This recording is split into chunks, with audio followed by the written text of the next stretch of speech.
போதைப் பொருட்களால் மாணவர்கள் சிந்திக்கும் திறன் குறைந்து வருகிறது என்று உயர்நீதிமன்ற மதுரை கிளை வேதனை தெரிவித்துள்ளது. குலிப் போதைப்பொருள் தொடர்பாக கைது செய்யப்பட்ட நபர் தாக்கல் செய்த மனு நீதிபதி பரத சக்கரவர்த்தி முன்பு விசாரணைக்கு வந்தது.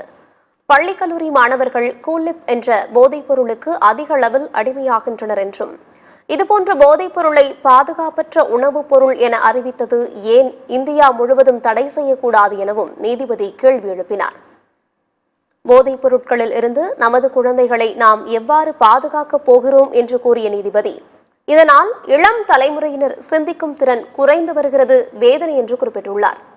மாணவர்கள் சண்டையிட்டுக் கொள்வது போன்ற சம்பவங்கள் அதிகரிக்க போதைப் பொருட்களே காரணம் என்று தெரிவித்த நீதிபதி, பாதிக்கும் மாணவர்களை மீட்க எவ்வாறு நடவடிக்கை எடுக்கலாம் என்று முடிவெடுக்க வேண்டும் என்று குறிப்பிட்டுள்ளார்.